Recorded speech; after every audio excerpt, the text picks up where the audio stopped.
en Redifín. Y dijo Moisés a Josué: escógenos varones y sal a pelear contra Amalec. Mañana yo estaré sobre la cumbre del collado y la vara de Dios en mi mano. E hizo Josué como le dijo Moisés, peleando contra Amalec, y Moisés, Aarón y Hur subieron a la cumbre del collado. Y sucedía que cuando alzaba Moisés su mano, Israel prevalecía, mas cuando él bajaba su mano, prevalecía Amalec. Entonces, y las manos de Moisés se cansaban, por lo que tomaron una piedra y la pusieron debajo de él, y se sentó sobre ella. Y Aarón y Hur sostenían sus manos, el uno de un lado y el otro del otro. Así hubo en sus manos firmeza hasta que se puso el sol, y Josué deshizo a Amalec y a su pueblo a filo de espada. Leémoslo hasta ahí, hermanos. La Biblia dice en 1 Corintios 10 que las historias del Antiguo Testamento son figura y sombra del Nuevo Testamento. La Biblia es tan espectacular que las historias que Dios dejó en el Antiguo Testamento son como antes cuando usted le decía, ¿lo entendió? Se lo dibujo. O sea, Dios nos explica las cosas con dibujitos y a colores. Y las historias del Antiguo Testamento es como decir historias verdaderas que sucedieron en el tiempo de Moisés, pero que tienen una trascendencia para el día de hoy. Por eso, aunque este pasaje fue escrito hace 4000 años, es totalmente vigente hoy, porque la palabra de Dios es permanente y dura para siempre. Entonces dice 1 Corintios que lo que se escribió en el Antiguo Testamento es figura y sombra. A mí si hay algo que me apasiona en la Biblia es descubrir las figuras. Las figuras de un ejemplo, Moisés saliendo de Egipto, sacando al pueblo de Israel de Egipto, pasándolo por el Mar Rojo, eso es tipificando la salvación. Después va por el desierto. Y después el plan de Dios siempre es llevarlo a uno a Canaán, a la tierra de abundancia. Pero en el camino, siempre se oye hablar de Canaán y del el Mar Rojo, la salvación. Cuando pasaron, abrió Dios el Mar Rojo.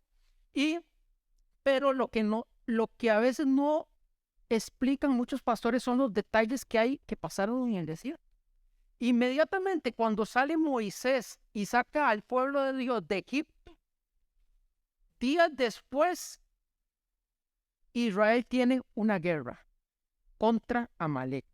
Y este pasaje es rarísimo, es extrañísimo, porque si usted lee el versículo 16, dice, por cuanto la mano de Amalec se levantó contra el trono de Jehová, Jehová tendrá guerra contra Amalec de generación en generación.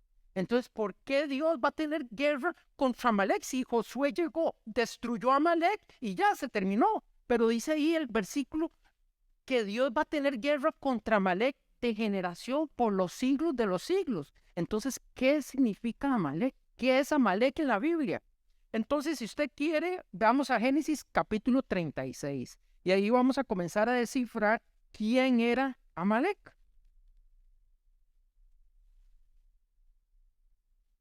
Génesis 36, 9.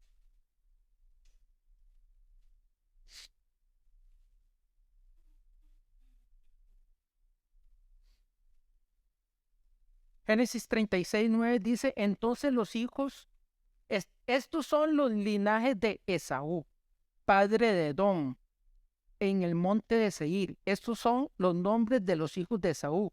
Elifaz, hijo de Ada, mujer de Esaú. Reuel, hijo de Basemat, mujer de Esaú.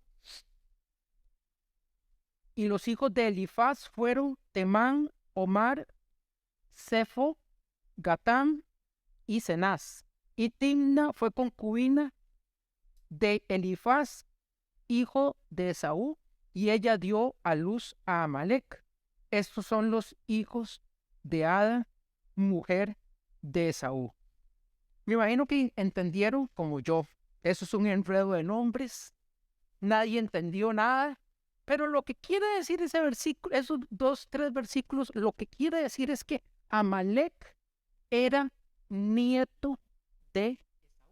Eso es todo lo que quiere. O sea, toda esa genealogía, esos nombres horribles que uno nunca los ha oído, Eso simplemente es lo que está hablando la Biblia, por eso la genealogía, la gente la aburre, pero son cosas que si uno encuentra en lo que Dios quiere comunicar, porque la Biblia es un libro que hay cosas escondidas. O sea, esto no es para que usted lo lea así. Dios esconde los tesoros detrás de la Biblia para que solo el que tiene hambre y el que quiere buscar de Dios y tiene pasión por Dios pueda entender los secretos que hay en la Biblia. Bueno, aquí para interpretarle eso de ese montón de nombres, Esaú, el Amalek era nieto de Esaú, o sea, Esaú era el abuelo de Amalek. Ahora, ¿quién era Esaú? Hebreos 12:16 dice que Esaú, por un plato de lentejas, vendió su primogenitura. Y dice que, Hebreos, no haya ningún fornicario o profano como Esaú, que por un plato de lentejas vendió su primogenitura. Resulta que Esaú, un día Jacob le dijo, véndeme tu primogenitura. Y Esaú dijo, ¿para qué a mí me importan esas cosas religiosas? A Esaú no le importaba nada de las cosas espirituales. A él solo le importaba la comida de hoy, el trabajo, lo que él comía, lo que ya él disfrutaba hoy. Las cosas eternas, las cosas espirituales para Esaú, a Esaú nunca le interesaron. Con razón dice Dios en la Biblia, dice Dios, a Jacob amé, pero dice Dios, a Esaú aborrecí. ¿Por qué Dios aborreció a Esaú? Porque a Esaú no le importaba nada. Esaú solo le importaba el hoy, la comida de hoy, la diversión, el entretenimiento, pero las cosas eternas a Esaú no le importaban. Así que si usted está aquí hoy, lo felicito porque Dios ama al que le interesan las cosas eternas. El que vive para su trabajo, para el momento, esos no están aquí. Aquí estamos los que Dios dice, a este amé. ¿Por qué Dios amó a Jacob? Porque Jacob, a pesar de que hizo un montón de barrabasadas, Jacob tenía algo. Y le voy a decir qué fue lo que Dios vio en Jacob. Jacob amaba las cosas espirituales. Jacob amaba las cosas de Dios. Esaú no. Esaú las aborreció. Esaú vivía para sí mismo. Entonces los teólogos y la gente estudiosa de la Biblia dan por conclusión ¿qué significa Amalek? Amalek significa Amalek fue el pueblo que engendró a Esaú. Entonces Esaú era una persona que vivía para el momento, no para lo eterno, él vivía para su carne, para su vida física en el momento. Entonces, según los teólogos, Amalek representa el cristiano que vive en la carne. Amalek representa vivir en la carne. Por eso dice el libro de Génesis que Dios va a tener guerra con Amalek de generación en generación. ¿Lo comprendieron? De generación, porque Dios siempre está en guerra con la carne. Dios dice, y ahora vamos a estudiar, volvamos otra vez a Éxodo 17, y entonces vamos a entender que la guerra que nos habla aquí es la guerra. Dios dejó en Éxodo 17 escrito en figura cómo Moisés vence a Amalek. Esa es una guerra física que fue hace 4.000 años, pero es una guerra que usted la va a vivir hoy, cada día. Cada día usted está como Esaú, diciéndole al diablo, le acepto sus lentejas, o le rechaza al diablo las lentejas. A Jesucristo el diablo no le podía llegar con lentejas. Entonces, ¿qué llegó donde Jesucristo al desierto? Le dijo el diablo a Jesús, todos los reinos te daré si tú postrado me adoras.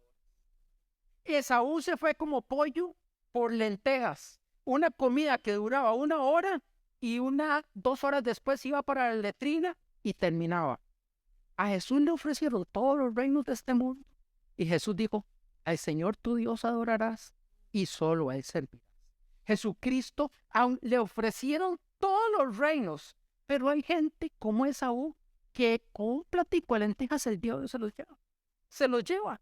El diablo hoy nos ofrece ya, tenemos esto. Vea este plato de lentejas. Hay gente que pasa comiendo lentejas 6 horas al día en el celular y oran 5 minutos, leen 4 minutos la Biblia y esa fue su vida espiritual. Pero pasan en Facebook 6 horas, pasan en televisión todo el día. Entonces el diablo, le voy a decir, las lentejas el diablo nos las ofrece todos los días. Todos los días tenemos esta guerra con Amalek. Amalek es una guerra que dice que Dios va a librar con Amalek de generación en generación. Ahora, ¿por qué es importante esta guerra de Amalek? Saúl, si usted lee 1 Samuel, Dios le dijo a Saúl, vaya y destruye a Amalek, porque quedó un cierto pueblo vivo. Entonces Josué, hay una gente que huyó y Josué no pudo matar a todos los de Amalek. Entonces Dios le dijo, vaya Saúl y mate a todos los de Amalek.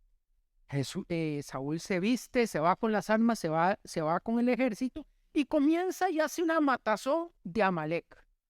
Pero resulta que Saúl perdonó, dice la Biblia, lo más gordo y lo más lindo de Amalek, las ovejas, las vacas, y perdonó al rey de Amalek que se llamaba Agag.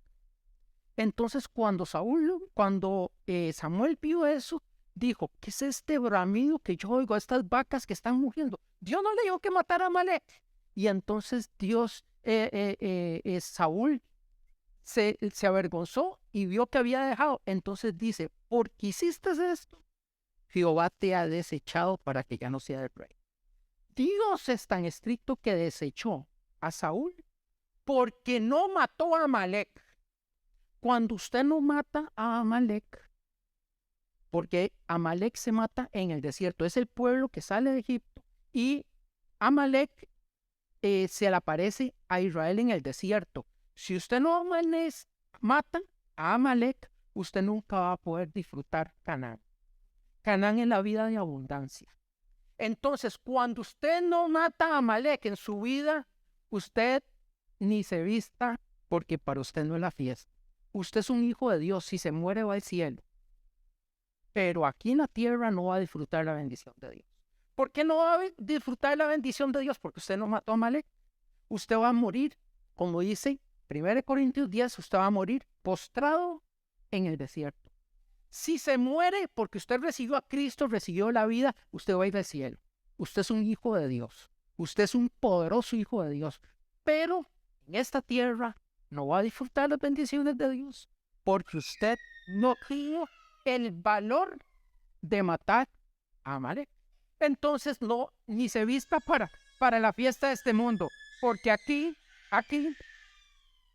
la leche y la miel de Canaán solo la disfrutan los que matan a Amalek. Pero vea qué curioso. Saúl no mató a Amalek.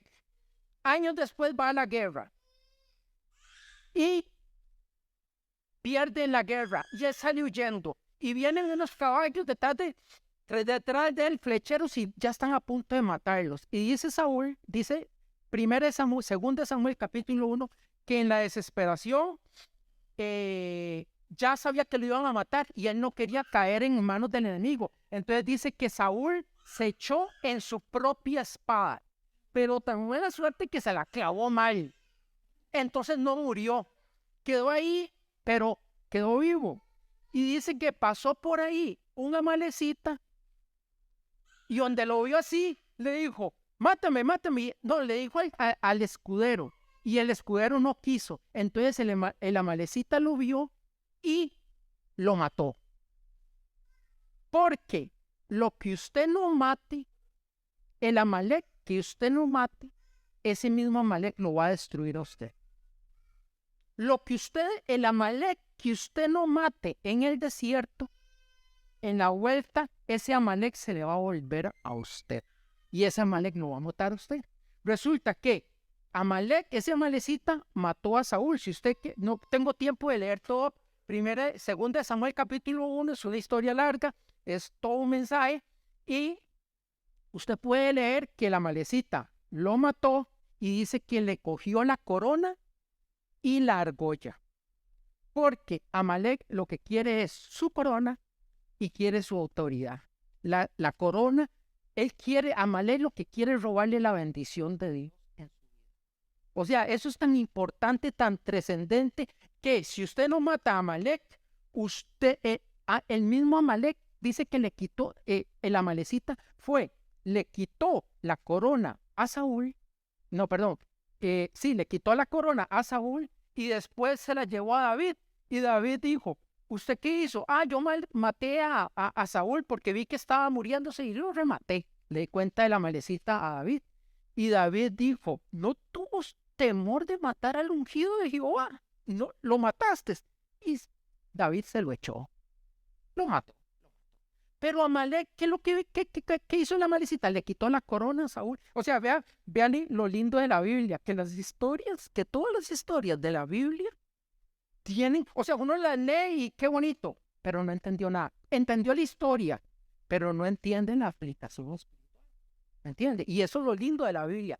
Todo el Antiguo Testamento, que es así, el Nuevo Testamento es chiquitico, pero el Antiguo es así. Y a mí me encanta descubrir las figuras del Antiguo Testamento, porque detrás de cada historia del Antiguo Testamento hay tesoros. Hay cosas preciosas escondidas. Ok. Ahora, ¿por qué también es importante matar a Amalek? Génesis 3:14. Dice que cuando Adán pecó,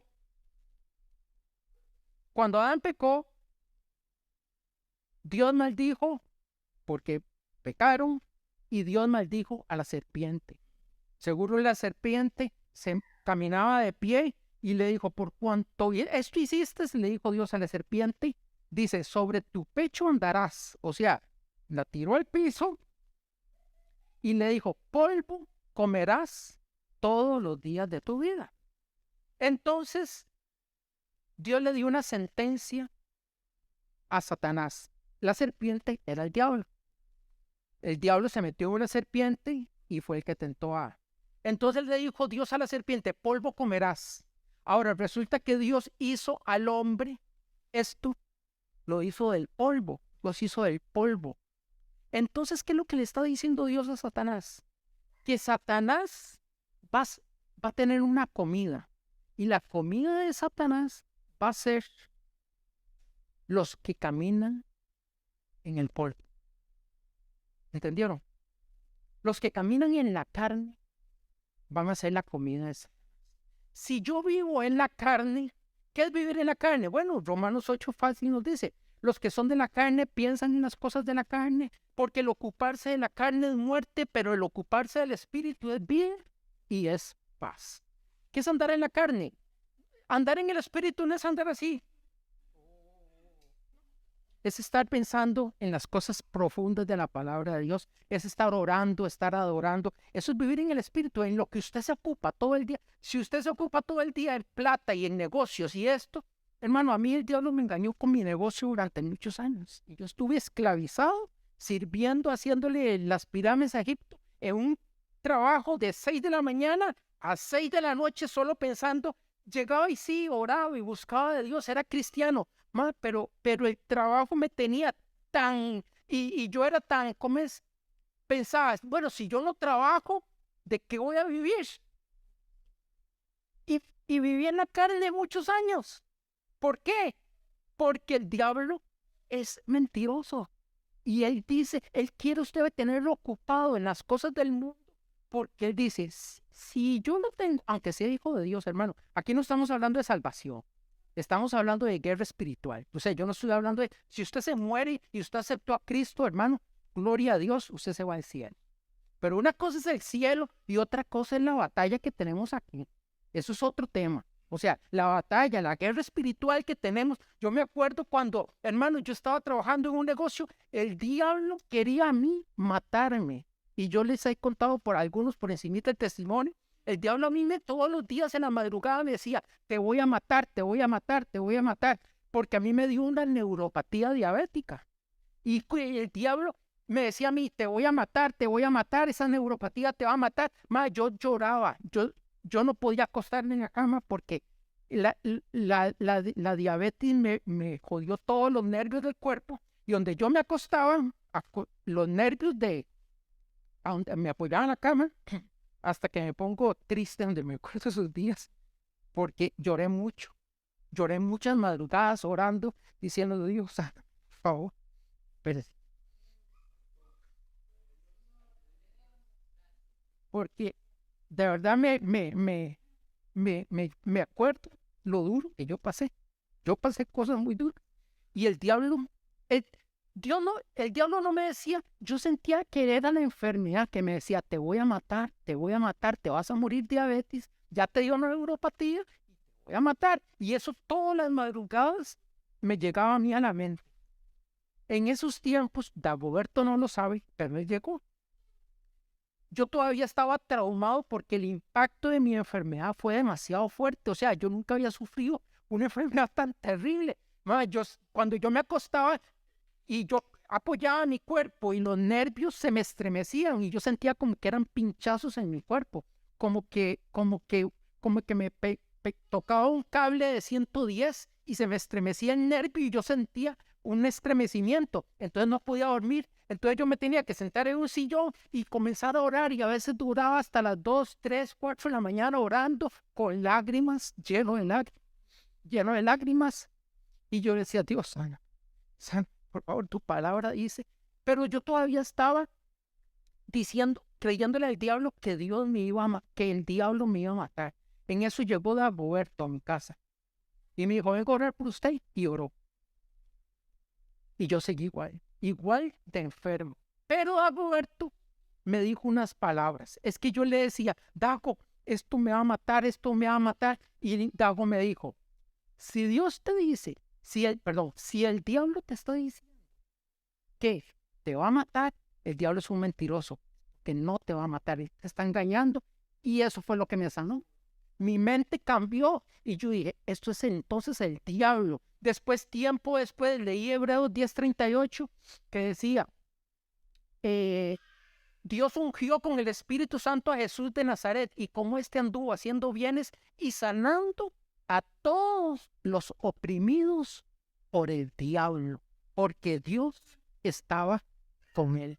Entonces ya se me aclaró la mente y dije, el diablo me quiere matar, pero Jesús andaba sanando a los oprimidos. Esto no es una enfermedad normal.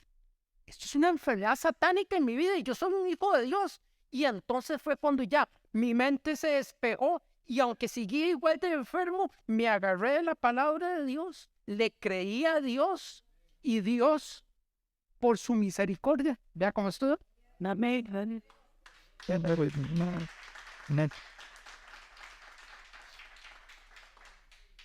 Entonces, primero el diablo me quería matar. Estamos en una guerra. El diablo lo quiere matar. No solo a mí, me quiso matar hace 10 años. A usted lo quiere destruir también. Usted está en una guerra. Y este Amalek es la guerra, porque el diablo, la guerra es primero meterlo a usted que usted ande en la carne. Cuando usted está en la carne, ya usted es comida del diablo, aunque sea hijo de Dios. Usted es comida del diablo y el diablo puede destruirle su matrimonio, el diablo le puede destruir sus finanzas, el diablo le puede destruir sus hijos, le puede destruir su familia, le puede destruir su salud. El diablo lo puede tocar a usted. ¿Sabe por qué lo puede tocar? Porque usted no está en el Espíritu. Usted no está en Canaán. Usted está en el desierto. Usted está peleando con Amalek y usted está jugando de cristiano todavía. ¿Usted cree que esto es un jueguito? No, estamos en una guerra. Es una guerra que el diablo dice que vino a matar, a robar y a destruir. Ok, ahora sí voy a comenzar el mensaje. Versículo 11. Éxodo 17:11, seguimos hablando de Amalek. Dice,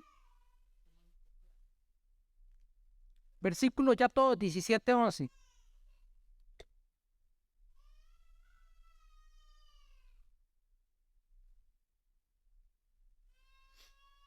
Y sucedía que cuando alzaba Moisés su mano,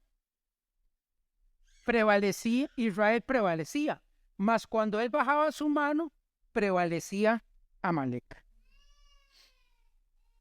Vea qué batalla más interesante. Moisés va con Israel a la pelea. le dice a Josué, vaya a pelear, pero yo voy a ir a la montaña y voy a estar orando, adorando, intercediendo por ustedes. Entonces dice la Biblia que cuando Moisés levantaba las manos, intercedía y adoraba, comenzaba Josué a ganar la batalla. Pero cuando Moisés se cansaba y bajaba las manos, Amalek comenzaba a ganar. Aquí comenzamos a hablar de la oración, del principio de la oración en la guerra espiritual. Y quiero comenzar diciéndoles que la batalla no dependía de Josué. Lo que decidía quién ganaba la batalla era Moisés en la cumbre. Porque cuando Moisés levantaba las manos y buscaba a Dios, Amalek caía. Pero cuando Moisés bajaba las manos, Amalek cogía más fuerza. Y aquí hay un principio espiritual que quiero enseñarles, que es: las victorias que se conquistan en el campo natural se ganan primero en el campo espiritual. Lo que usted le vaya a ganar a Amalek en esta tierra es porque usted ya lo peleó primero en los aires. Los aires, el mundo espiritual es más fuerte y más poderoso que el mundo natural. El mundo espiritual gobierna al mundo natural. Cuando hay un espíritu y un principado sobre un país de tal tipo, usted va a ver que toda la población va en la dirección de ese espíritu. Digamos, la Biblia habla del espíritu de Astarot, o en Babilonia, que se llamaba, que lo hablamos la vez pasada, de Ishtar, que era la diosa del sexo. Digamos, en California se instaló Ishtar y de ahí salió la pornografía al mundo entero. O sea, el principado que llegó a California instaló la pornografía de todo para todo el resto del mundo. Primero no llegó la pornografía, primero llegó el espíritu. Y después el espíritu usó a varias personas y desató todo. Si usted ve un país muy religioso como Haití, dedicado al vudú, ¿por qué? Porque ahí hay un espíritu de hechicería, ahí hay un demonio, un principado, que es el que manda. Y ese espíritu mete a todos al vudú. Ok. Entonces, si usted va a ganar esta lucha contra la carne, lo que tiene que entender es que usted no está capacitado para ganar. Usted en sus fuerzas humanas, usted no tiene fuerzas, usted no puede batallar la carne con las fuerzas de la carne. Usted no puede. O sea, humanamente, usted puede, si como hijo de Dios, usted puede vencer muchas cosas. Pero hay una área débil en que Amalek, ahí va a estar en la misma área. La misma área. Cuando ya usted, el diablo le implantó una área débil, esa batalla pertenece a Dios, no a usted. Pero usted no la va a ganar si no ha peleado contra eso en el mundo espiritual. El mundo es cuando usted derrota ese demonio en el mundo espiritual, ¡puc!, se va el demonio y usted es libre. Usted es libre. Porque ya vimos, lo que usted conquiste en el mundo espiritual se va a reflejar en el mundo natural. ¿Comprendimos esa parte? Abramos 1 Timoteo, capítulo 4.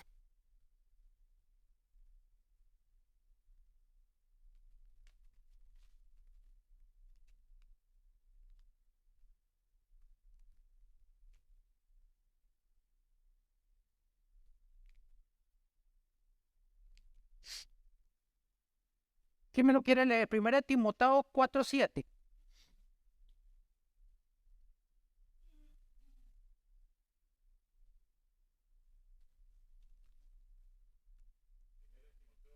The feature that I want to require.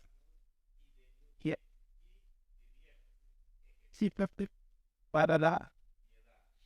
Dice el consejo del apóstol Pablo a su hijo Timoteo: ejercítate para la piedad. Esa palabra ejercítate en el griego es gimnasia, de donde viene la palabra gimnasio. Por eso en la Biblia de las Américas no dice ejercítate como ejercicios, sino que dice disciplínate para la piedad. 4:7. 1 Timoteo 4:7. Dice, en la versión de nosotros, en la Reina Valera, dice ejercítate para la piedad. Pero en la Biblia de las Américas dice disciplínate para la piedad. Pablo dice en 1 Corintios 9, dice, yo peleo esta lucha espiritual no como los deportistas, sino que dice, yo golpeo mi cuerpo y lo pongo en servidumbre. O sea que Pablo era disciplinado. O sea, la carne nunca va a buscar la oración, la adoración, buscar a Dios. La carne solo quiere entretenimiento, diversión y vacaciones. Ok, entonces, si nosotros no aprendemos de Moisés que nosotros nos tenemos que disciplinar en la oración, no vamos a tener victoria. Porque yo durante 20 años oré 10 minutos en la mañana. Sí era muy apasionado de la Biblia, leía mucho la Biblia, pero mi vida de oración era fatal. Hasta el día que llegó el diablo y me dijo, te voy a matar. Ese día yo entendí que no estaba jugando cristiano. Yo oraba 10 minutos en la mañana y 10 minutos en la noche y ese era mi cristianismo. Si me moría, iba al cielo. Pero Amalek me tenía Amalek me tenía aplastado. ¿Por qué? Porque no era disciplinado mi vida de oración. O sea, mi vida de oración era simplemente por cumplir, que oro en la mañana antes de ir al trabajo. A veces ni podía porque me levantaba y ya tenía que abrir el negocio a las 6 de la mañana y no podía ni orar. Entonces llegaba y oraba nada más hasta la noche. Pero cuando llegó Amalek, el diablo, y me dijo, ahora sí te voy a matar, yo entendí en lo que estaba. Yo estaba viviendo un cristianismo en la carne y yo era comida del diablo. Yo era la comida. ¿Por qué? Porque yo vivía sin haber derrotado a Amalek.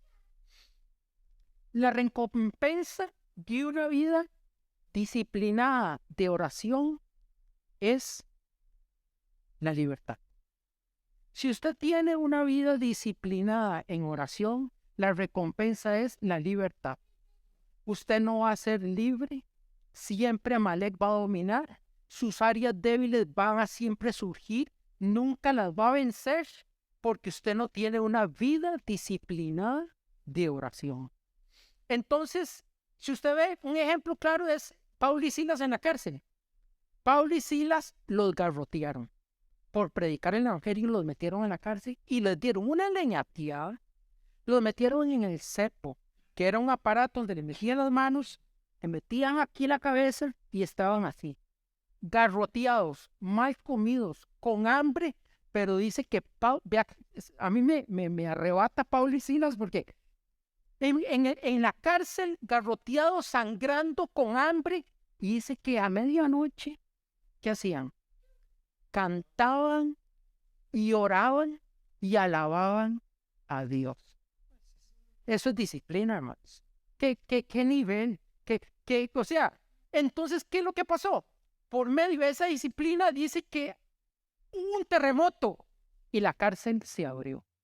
La cárcel se abrió, las puertas se abrieron, sus grillos se cayeron, porque Pablo y Silas no estaban batallando contra Amalek en la carne. Pablo y Silas no decían, ¿cómo vamos a escapar de esta cárcel? Ellos no andaban buscando un cincel y una cegueta para cortar los barrotes de hierro. Ellos no peleaban en la carne. Pablo y Silas peleaban en el mundo espiritual. Otro nivel. Ellos sabían que las cadenas que ellos tenían, cuando usted batalla en el mundo espiritual, usted no batalla con sus cadenas, se van a caer solas. Solas se van a caer. ¿Sabe por qué? Porque usted está guerreando en el mundo espiritual. Pero en la iglesia, usted va a ver todo el mundo luchando en la carne contra sus propias cosas y está bueno, pero tarde o temprano las debilidades siempre vencen. Usted puede ganar una semana, 15 días y pocas meses a lo mismo. Hay 2 meses a lo mismo. ¿Por qué? Porque usted está luchando carnalmente. y nosotros estamos en un mundo espiritual. Y esto, usted va a ver que ahí Moisés, a pesar de que Josué estaba volando espadazos, quien decidía la victoria era Moisés en la cumbre del collado. Su adoración, su ayuno, su intercesión, su oración es lo que le va a dar la victoria en el mundo espiritual. Cuando usted conquista en el mundo espiritual, se va a ver fácilmente en el mundo natural. Jueces capítulo 16 para terminar esta parte. Yo pierdo la noción cuando estoy así, que cuando ya tengo 45 minutos, media hora, ¿cuánto tengo yo para ir viendo cuánto más o menos me puede quedar? Es que yo a veces hay relojes y uno ve la hora a qué horas comienza y a qué horas termina, pero aquí a veces a mí se me da el tiempo. Jueces 16, 20.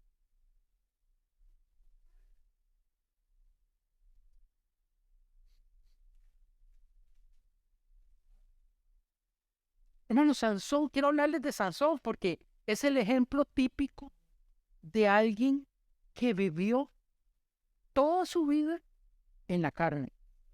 Sansón fue un hijo de Dios, capacitado por Dios para derrotar miles de ejércitos, pero estaba tan fascinado con Dalila. Los labios de Dalila eran tan dulces para Sansón. Qué fuerte, ¿ah? Los labios de Dalila son dulces. Pero piense siempre en esto. En el desierto la batalla pesa kilos, pero quedar postrado en el desierto por toda su vida y no disfrutar de Canaán, eso pesa toneladas. O sea, el diablo lo va a entretener, usted va a disfrutar. Pero después viene el cobro del diablo. Cuando usted disfruta lo que el diablo le ofrece, después él viene a cobrar, él viene por la factura. En cambio, usted primero tiene que vencer al diablo y después entonces usted tiene que decidir si quiere disfrutar las lentejas y después pagar un precio alto, porque dice que Esaú después quiso la bendición de Dios y la procuró con lágrimas, pero ya no, la perdió. Ya era tarde, porque él despreció lo espiritual. Dios se lo dio a Jacob. O sea, realmente en la Biblia tendría que decir el Dios de Abraham, Isaac y de Esaú. Pero no dice Esaú, porque él era el primogénito. Dice el Dios de Abraham, Isaac y Jacob. Porque Jacob amó lo espiritual. Buscó la bendición de Dios. La buscó al principio torpemente, pero al final la encontró. Dice Jueces 16 que Sansón vivió su vida toda. Sansón es usted Sansón, porque el Sansón de los Sansones vive dentro de usted, se llama Jesucristo. Usted es poderoso, usted es un poderoso hijo de Dios. Pero, por más poderoso que usted sea, dice que Sansón jugó con Dalila. Y dice en el versículo 20, dice, pero él no sabía que Jehová ya se había apartado de él. Llegó un momento en que le llegaron los enemigos y David le dijo, Sansón, los enemigos sobre ti. Y él dijo otra vez, me voy a levantar con mis fuerzas y los voy a destruir. Y ya el Espíritu Santo se había ido a él. Ya él era un humano común y corriente. Porque las fuerzas de Sansón no eran de Sansón. Era solo cuando el Espíritu Santo venía sobre él. Él tenía esa fortaleza. Por eso le estoy diciendo, esta lucha no es natural. Las fuerzas son de Dios. Las fuerzas no son suyas. Porque si las fuerzas son suyas, la gloria es suya. Y la gloria siempre va a ser de Dios. Entonces, dice que Sansón era un tipo, vea lo que, Sansón era un nazareo. ¿Y qué era un nazareo? Se lo voy a leer. Es alguien consagrado a cultivar la presencia de Dios sobre su vida y a protegerla en favor del pueblo de Dios. Un nazareo era una persona que tenía que cuidar la presencia de Dios en su vida. La presencia de Dios hay que cuidarla. Hay que cuidarla. Hay gente que no cuida la presencia de Dios y se va como Esaú. En el primer plato de lentejas se va de bocanada. Y está bien, vas a disfrutar el plato de lentejas, pero antes de comerse el plato de lentejas, recuérdese que ese plato de lentejas más adelante se lo van a cobrar. Y después, si no se come ese plato de lentejas, en ese momento va a sufrir un poco, pero después usted va a ver la bendición. Entonces está todos los días mal, pues le digo, todos los días hay platos de lentejas, el diablo todos los días llega, él no se cansa, él tiene todos los días con platos de lentejas. Pero entonces Sansón vivió descuidadamente, pero hay una persona que lo contrasta totalmente a Sansón. No lo busque. Juan 1:32. Dice que cuando Jesús se bautizó, el Espíritu Santo descendió sobre el Espíritu Santo descendió sobre Jesús y dice que descendió en forma de paloma. Y dice que el Espíritu, dice, permaneció. De ahí dice, y el Espíritu, versículo 32, Juan 1:32, y dice que el Espíritu permaneció sobre Jesús. Dice que una paloma se le posó aquí a Jesús. En Jesús el Espíritu Santo permaneció. Se sintió contento. El Espíritu Santo dijo, qué lindo. Jesús busca lo espiritual, me ama, ayuna, busca. Por eso dice que la Biblia, que cuando Jesús fue y el Espíritu lo llevó al desierto, dice que ayunó 40 días. Pero Jesús no entró dice que entró al desierto lleno del Espíritu Santo. Pero cuando salió del desierto, salió diferente. Dice que Jesús salió del desierto en el poder del Espíritu Santo. No es lo mismo no tener el Espíritu. No es lo mismo estar sellado con el Espíritu solamente. No es lo mismo que ser sellado, pero que el Espíritu se fue. No es lo mismo que el Espíritu esté lleno. Y no es lo mismo vivir en el poder. Son cosas diferentes. Hay personas llenas del Espíritu Santo, pero no están en el poder del Espíritu. Porque para vivir en el poder del Espíritu, que es mi meta, hay que ayunar, hay que pagar un precio, hay que buscar de Dios, hay que poner a Dios en primer lugar, quitar todo lo del mundo y usted va a conocer lo que es vivir en el poder del Espíritu. No es lo mismo ser lleno. Hay mucha gente que son llenas, pero no viven en el poder del Espíritu, porque para vivir en el poder del Espíritu hay que quitar las lentejas, hay que quitar la comida, hay que ayunar, hay que orar, hay que buscar de Dios, y ayunar y orar no es legalismo, son cosas que están totalmente claras en el Nuevo Testamento.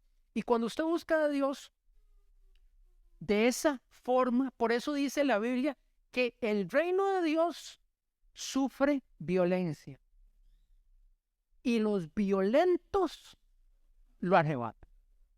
El reino de Dios, hermano, es tan valioso, es una perla de gran precio, pero usted tiene, dice la Biblia, que vender todo lo que tiene para poder comprar esa perla de gran precio. Eso es vivir en el poder del Espíritu. Pero usted primero, antes de tener esa perla, dice la Biblia que usted tiene que vender todo lo que tiene. Todo lo que tiene. Todo tiene que quedar en un segundo lugar. Solo Dios es primero. Cuando Dios es primero, usted va a vivir en el poder del Espíritu. Sigamos con la historia de Amalek, porque quiero terminarla. Entonces vimos el primer punto. Son 4, pero estamos en el primero. Versículo 12. Ya vimos que Moisés ganó la batalla espiritual orando. Y dice que en el versículo 2, y las manos de Moisés se cansaban, por lo que tomaron una piedra y la pusieron debajo de él, y se sentó sobre ella. Y Aarón y Hur sostenían sus manos, el uno de un lado. La cosa es que Moisés está orando. Y en un momento dado se cansó de estar orando, porque la batalla no era que Moisés oraba y a los 3 minutos ya derrotaban. No, hermano, la batalla duraba horas, horas. Moisés se cansaba de estar así con los brazos y se cansaba y llegaba un momento y bajaba los brazos. Entonces Amalek tomaba fuerza. Entonces vinieron 2 intercesores y le sostenían las manos a Amalek. Pero Moisés siempre se cansó. Entonces le dijeron, Moisés, ¿sabe qué? Hagamos esto mejor. Siéntese sobre esta piedra. Descanse y siga con las manos levantadas. ¿Qué es sentarse sobre la... Vea que hay detalles en la Biblia que son tan insignificantes, pero tienen una trascendencia. ¿Qué significa que se sentó sobre la piedra? Que Moisés se sentó en la piedra. Significa, la piedra en la Biblia representa 2 cosas. Dice que el pueblo de Israel seguía a Dios y seguía y bebían de la roca que lo seguía, y la roca era Cristo. También habla que el fundamento, tenemos que la casa que la pusieron, el fundamento sobre la roca y la arena. Entonces la roca significa la palabra y Jesucristo. Lo primero que tenemos que entender es que usted no puede ir a la guerra espiritual. Usted no puede ir a la guerra espiritual si usted no está sentado en la piedra. Romanos 6:6 dice, quiero que lo lean porque este es un versículo profundo y muy difícil de entender. De hecho, me costó mucho. Alguien que me lea Romanos 6:6. Sabiendo. O sea, usted tiene que saberlo. Hay gente que no lo sabe. Es un versículo complicado. Sabiendo esto, que nuestro viejo hombre fue crucificado con él, para que nuestro cuerpo de pecado fuera destruido. Cuando Jesús murió en la cruz, en la mente de Dios, mi cuerpo de pecado también fue puesto en la cruz. Y Dios destruyó mi cuerpo de pecado y Dios me hizo libre en la cruz. Entonces, la pelea con Amalek, usted no va a ir a vencer a Amalek. Ya Amalek está vencido, porque ya Jesús lo destruyó en la cruz.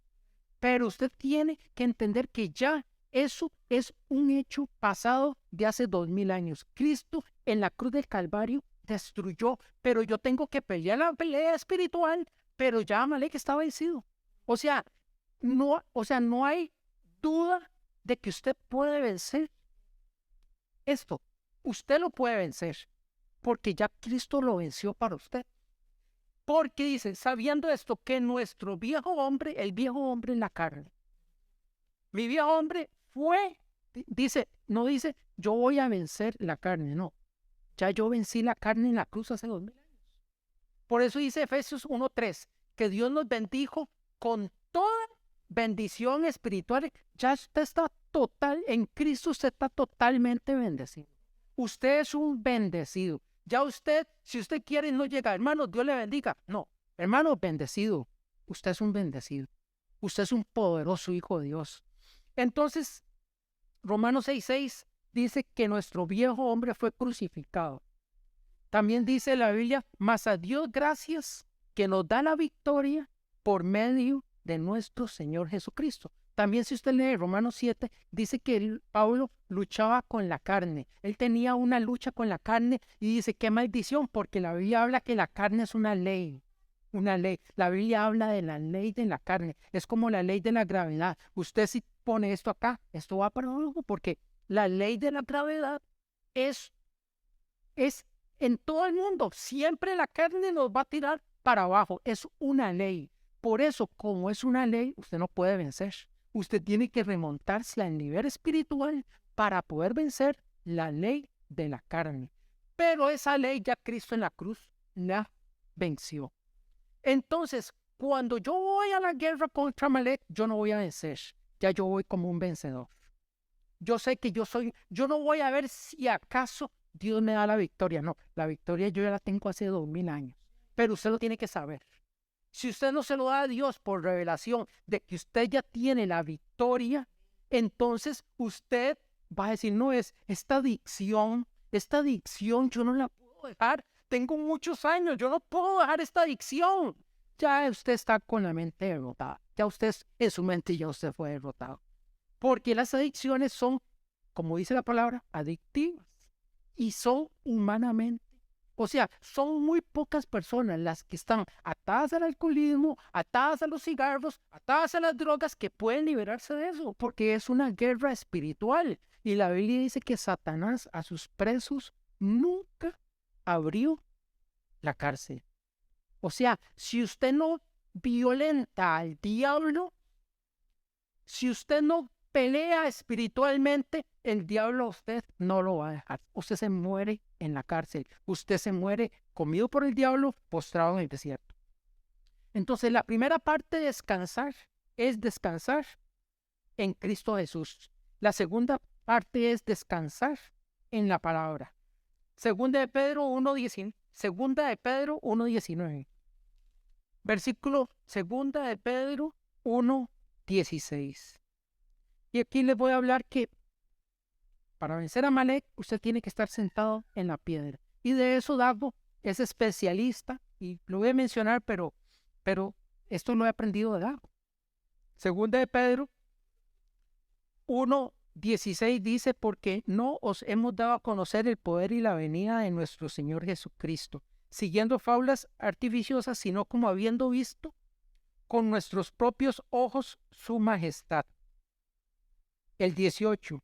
Y nosotros oímos esta voz enviada del cielo cuando estábamos con él en el Monte Santo. Pero tenemos también la palabra profética más segura, a la cual hacéis bien en estar atentos como una antorcha que alumbra en lugar oscuro. Vean lo que está diciendo aquí Pedro. Pedro está diciendo que él vio a Jesús, que lo oyó en el monte de la transfiguración cuando dijo, este es mi hijo amado, que él lo oyó, que él lo tocó, que él lo sintió, que él experimentó, vio a los leprosos sanarse. Pero él dice, Pedro dice que él lo vio y lo oyó. Pero en el versículo 19 dice, pero tenemos también la palabra profética más segura. ¿Qué significa eso?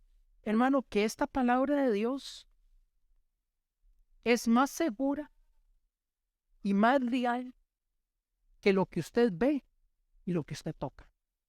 Lo que dice este libro es más real, porque usted en el mundo espiritual no lo ve.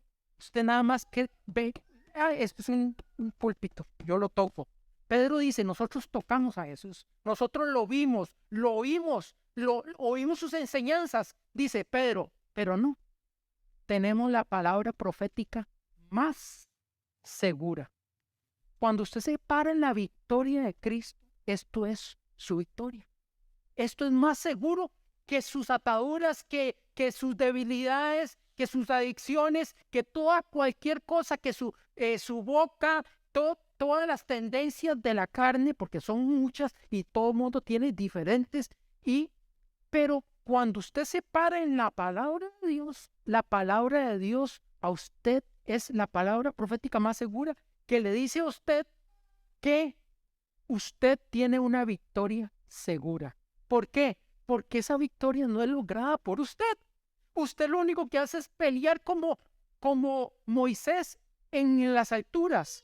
Pero Iván, para ir terminando ya, dice que en la pelea de Amalek, Dios le dice espérese, porque ya perdí, estaba en Éxodo, para ya ir aterrizando. Bueno, vimos que la palabra profética es más segura. Entonces, nosotros cuando nos paramos en la palabra de Dios, nos estamos parando sobre fundamento seguro. Si usted se para en lo que usted siente, en lo que usted le parece, en lo que usted cree, usted está construyendo su casa en la arena, Pero cuando usted se para firme en la palabra, por sus llagas yo fui curado.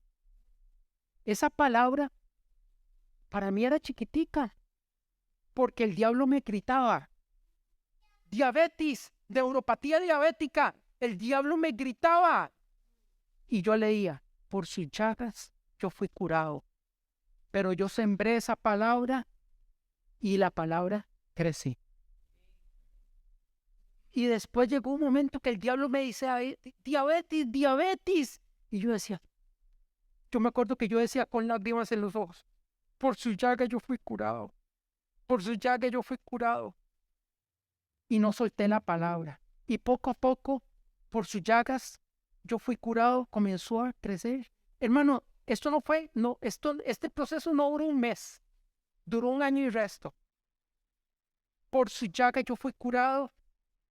Y el diablo me decía, te vas a morir, te voy a matar. Y yo decía, por su llaga, y yo no solté la palabra.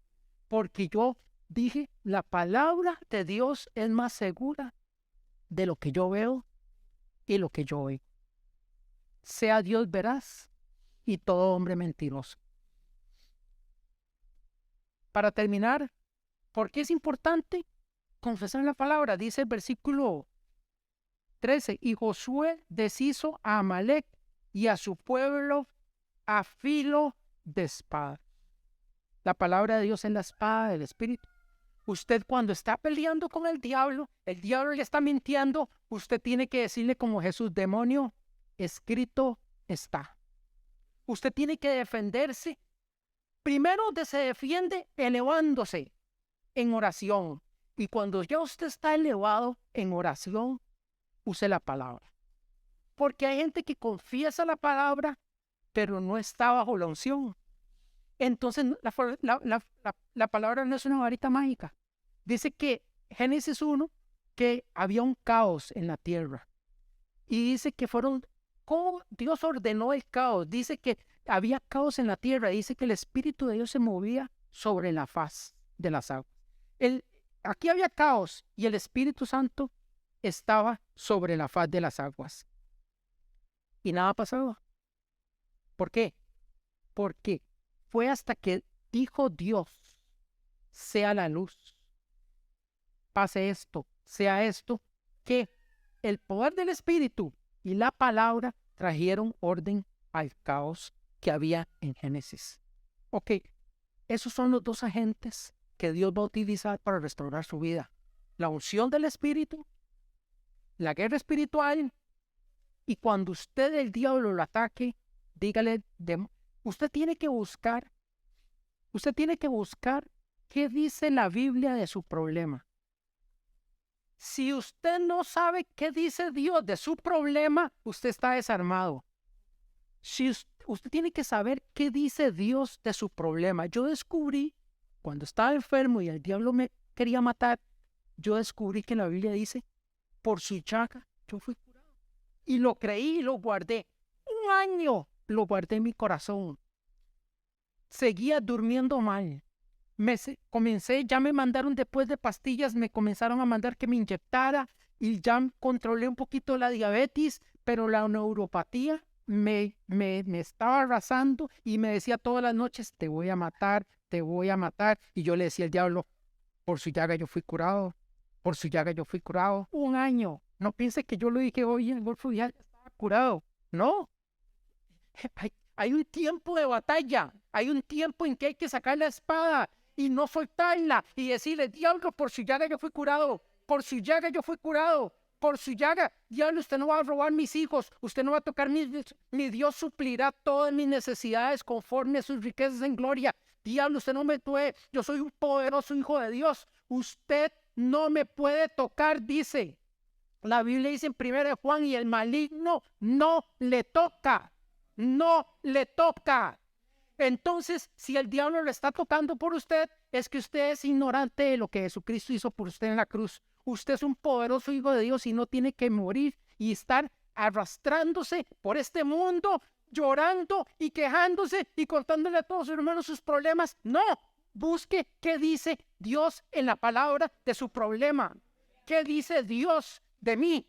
¿Qué dice Dios que hizo Cristo en la cruz por mí? Y párese ahí y sosténgase y pelee contra el diablo y usted va a ver la gloria de Dios. Que Dios les bendiga, nenes.